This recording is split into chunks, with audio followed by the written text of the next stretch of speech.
Открывая первое заседание осенней сессии парламента, спикер Народного собрания Валерий Кварчия поздравил коллег с наступающей 28-й годовщиной победы в Отечественной войне народа Абхазии и вручил ветерану, ныне сотруднице законодательного органа страны, Надежде Ашуба, цветы.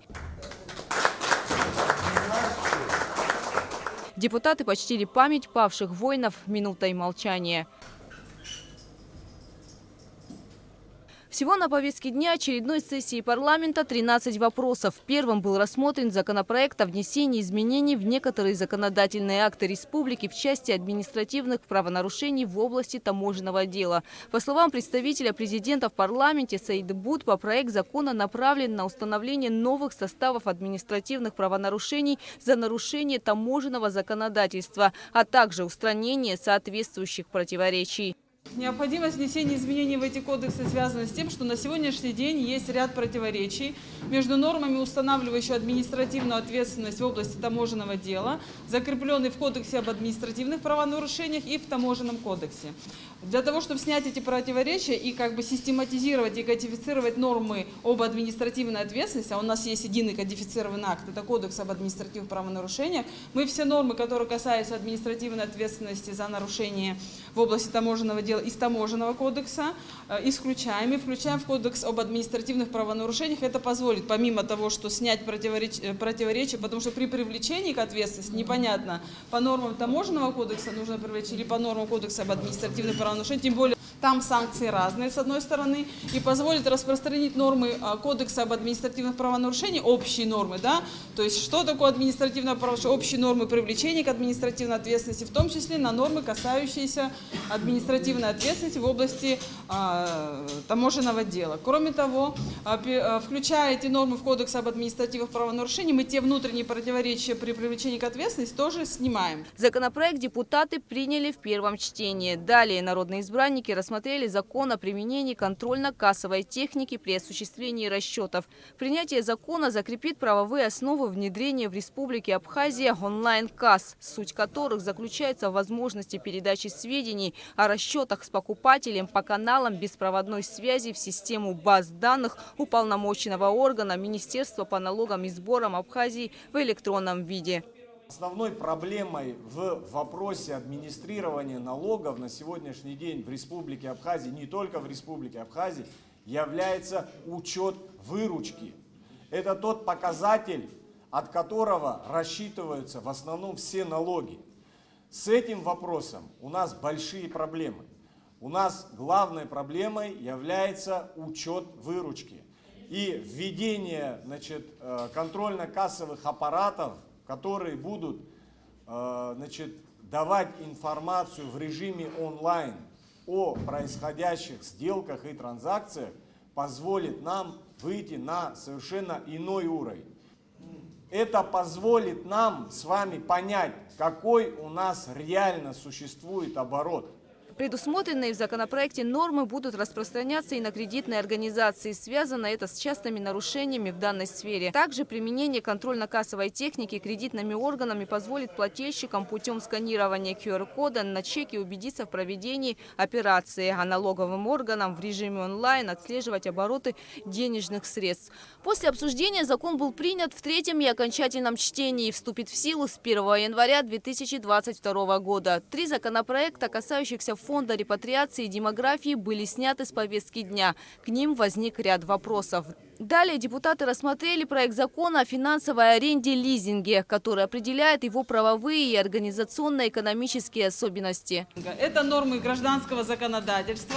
Разумеется, определяют все случаи, когда наступает ответственность, все права лизингодателя, лизингополучателя и продавца в соответствии с законодательством. В итоге законопроект был принят в первом чтении. Следующий вопрос – обсуждение законопроекта об определении суммы средств на содержание контрольной палаты. Определить сумму средств на содержание контрольной палаты Республики Абхазия на 2022 год в размере 34 миллиона 744 тысячи 900 рублей.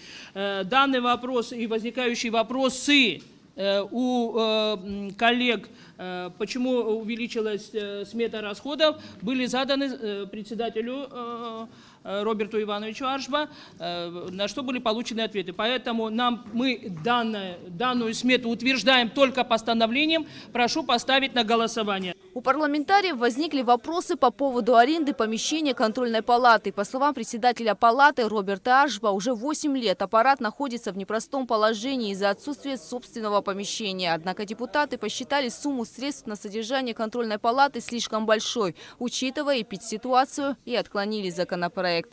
Далее народные избранники рассмотрели проект закона об определении бюджетной сметы аппарата уполномоченного по правам человека. Предложенный депутатам бюджет уполномоченного по правам человека на 2022 год составлял более 5 миллионов рублей, что на 500 тысяч рублей больше предыдущего бюджета. При этом депутаты поинтересовались, почему уполномоченный по правам человека Асида Шакрыл не отчитывается перед парламентом о финансовых тратах аппарата, на что омбудсмен ответила, что уже предоставляла эти сведения. Депутаты парламента, уважаемые депутаты парламента, отчет о деятельности уполномоченного по правам человека за 2020 год был представлен парламенту Республики Абхазия 2021 года. Валерий Емельевич мне говорил, что сейчас нет времени, потому что ожидается поездка в Сирию. Как только приедут депутаты, часть депутатов из Сирии, будет заседание парламента, потом я смогу выступить с этим докладом. К сожалению, я до сих пор не получила эту возможность. С тех пор, как вернулись из Сирии, уже прошло полгода. Я просто обращаюсь к вам. Еще раз, ценность самого доклада только в том, чтобы в течение года исправить все эти нарушения, о которых указаны в докладе. Сейчас уже конец года.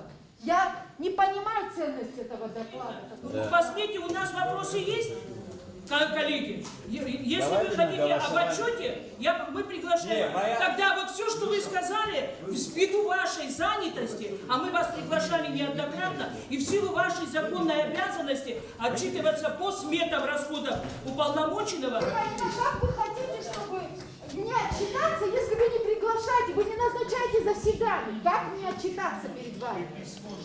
Ответьте мне, пожалуйста, на простой элементарный вопрос. Может, мне на площадь выйти, там зачитать? Нет, это не митинг. Письмо напишите с отчетом, приложите, вас Мы позовут. написали, уважаемые депутаты, ознакомьтесь с работой парламента. У вас лежит письмо, распечатано и в электронном варианте доклад.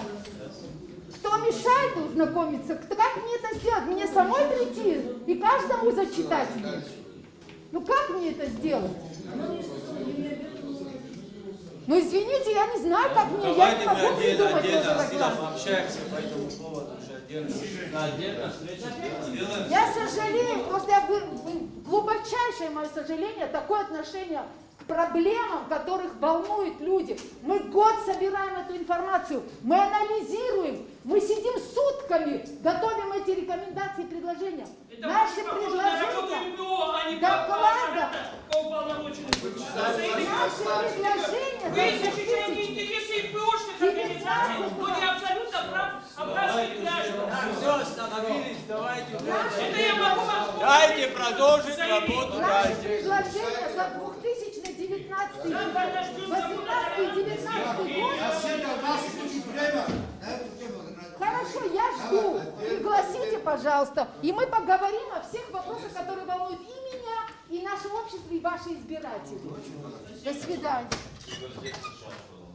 В итоге, после долгих споров, парламент не утвердил предложенный бюджет аппарата омбудсмена. Далее депутаты приняли законопроект об отмене постановлений Президиума Верховного Суда Республики об упорядочении хранения, учета и исполнения огнестрельного оружия, боеприпасов и боевой техники от 14 января 1994 года. В завершении заседания сессии народные избранники дали согласие правительству о переводе земельного участка площадью 12 гектаров в селе Дзюбжа Учемчирского района категории земли сельскохозяйственного назначения в категорию земли промышленности, а также перевода земельного участка площадью 93 гектаров на территории унитарного предприятия Гагрыбши из категории земли сельскохозяйственного назначения в категорию земли рекреационного назначения.